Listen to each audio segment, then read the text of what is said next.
The Lord your God will choose as a dwelling for his name, there you must bring everything I have commanded you, your burnt offering, sacrifices, and your tithes and special gifts. You see this? So it's possible to have a priest who has a job. It's possible to have a priest who is doing something else. If that is the case, the tithe is brought to the place where God has named his name.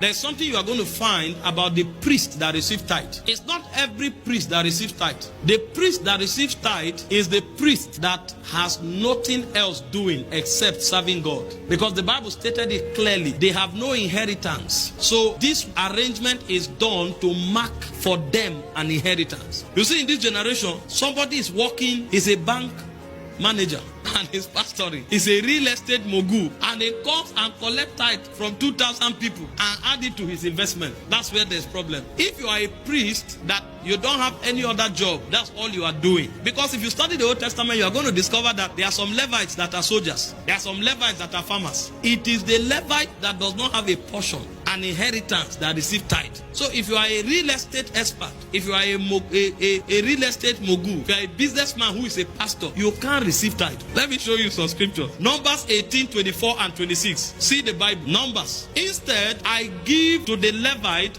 as their inheritance the tithes that the Israelite present as an offering to the Lord. He said, I give it to the Levite as what? Their inheritance. That is why I said concerning them, they will have no inheritance among the Israelites. Are you seeing this? So the priest that received the tithe is the one who is sold out, serving God completely. Go to verse 26. It says, speak to the Levite and say to them, when you receive from the Israelite the tithe I give you as what? An inheritance. He said, you must present a tenth of that tithe as the Lord's offering. This is what we call tithe of tithe. So when the Levites collect the tithe, they now take 10% to the high priest, who is also completely sold out to God. So if you go to verse 28, you are going to see what is done to the tithe of tithe. Go to verse 28. He said, in this way, you also will present an offering to the Lord from the tithes you have received from the Israelite. And he said, from this tithe you must give the portion to Aaron the priest. So this is one of the administration of tithe. There are many businessmen who are pastoring today. They collect tithe and go and invest it in their business. That's not right. It's not every priest that receives tithe. And I will show you why. Because there's an administration for tithing. Let's look at the administration a bit. The first administration is that tithe is for the welfare of the priesthood. And that scripture we read already shows you.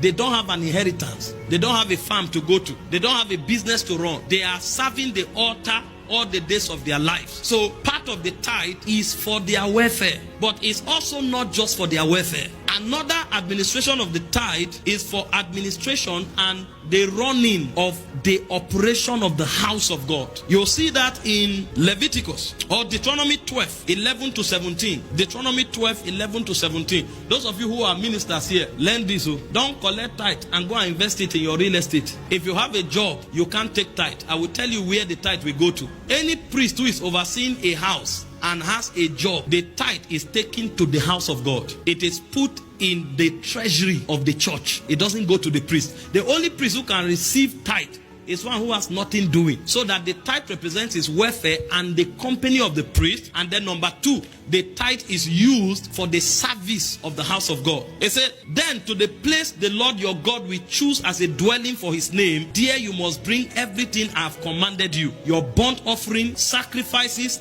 and your tithes and special gifts. You see this? So it's possible to have a priest who has a job. It's possible to have a priest who is doing something else. If that is the case, the tithe is brought to the place where God has named his name. Go to the next verse. It says, and there rejoice before the Lord your God, you, your sons, your daughters, your male, your female servant, your Levites, and your town who have no allotment or inheritance of their own. Next verse. It says, be careful not to sacrifice your burnt offering anywhere you please. It's where God names his name that you take it, including the tithe. Next verse. Offer them only at the place the Lord will choose in one of your tribes, and there observe everything I've commanded you. I'm taking you to a verse. Go on. Nevertheless, you may slaughter your animals in any of your town and eat as much of the meat as you want, as if it were gazelle or deer, according to the blessing the Lord your God gives you. Both the ceremonially unclean and clean meat may you eat. Next verse. It said, but you must not eat the blood. Pour it out to the ground like water. Next verse. It said, you must not eat your own. Eat in your own towns the tithe of your grain, of your new wine and olive oil, and firstborn of your herds and flocks, and whatever you are vowed to give, or free will offering or special gift. Did you notice what he said there? He said you must not eat. What does that mean? That means there is a time when you eat your tithe too. But how do you eat your tithe? You bring it to the house of the Lord. When you present it, if there is a ceremony, if there is an activity where the priest takes from,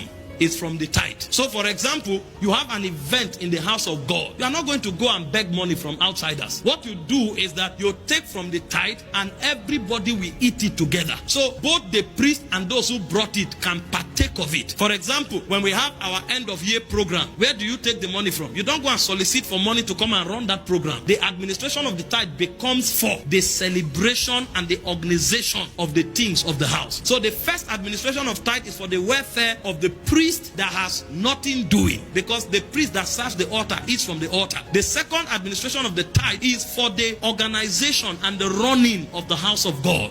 So everybody can partake of it at that time. Then there is a third administration. Deuteronomy 26 verse 12, for widows, for orphans, and for strangers, because it is part of the responsibility of the church to take care of widows that are widows indeed. Are you seeing why you can't be a bank staff or a real estate person and collect tithe and go and spend? Tithe is a sacred seed. God prescribed how it should be used. He said when you have finished setting aside a tenth of all your produce in the third year, the year of the tithe, he said you shall give it to the Levite, the foreigner, the fatherless, and the widow, so that they may eat in your town and be satisfied. So when tithe comes in, if other administration has been met, you take it and you look for those who are widows. It is the duty of the church to support them. And Paul gave us the criteria for the kind of widow we support in 1 Timothy. It is church. But you see, a man of God collects tithe, he thinks it's time to buy car.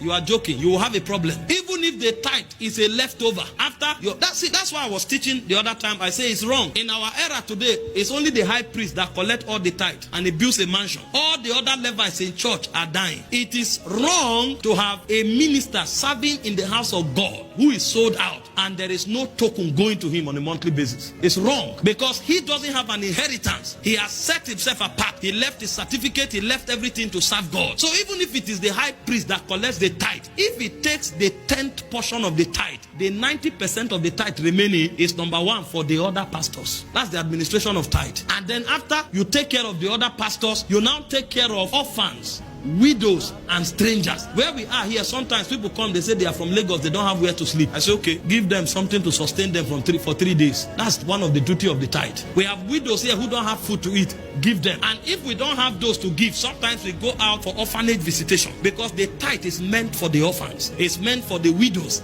It's meant for the welfare of the subordinate pastors who are the Levites. But here today, only the man of God, the set man, collects all the tithe. And there's no administration to the tithe. He buys car, he builds mansion, and he invests the rest in his real estate business. Do you see why we still keep giving tithe? Because if you stand up now and say, oh, Jesus has become the tithe, we don't need to give tithe. How do we take care of the widows? How do we take care of the orphans? If we want to run a program in-house, where would the money come from? Otherwise, people will be overburdened. You want to do graduation, you say, please sow a seed. You want to do end of year program, you say sow a seed. You want to go out for orphanage, you say sow a seed.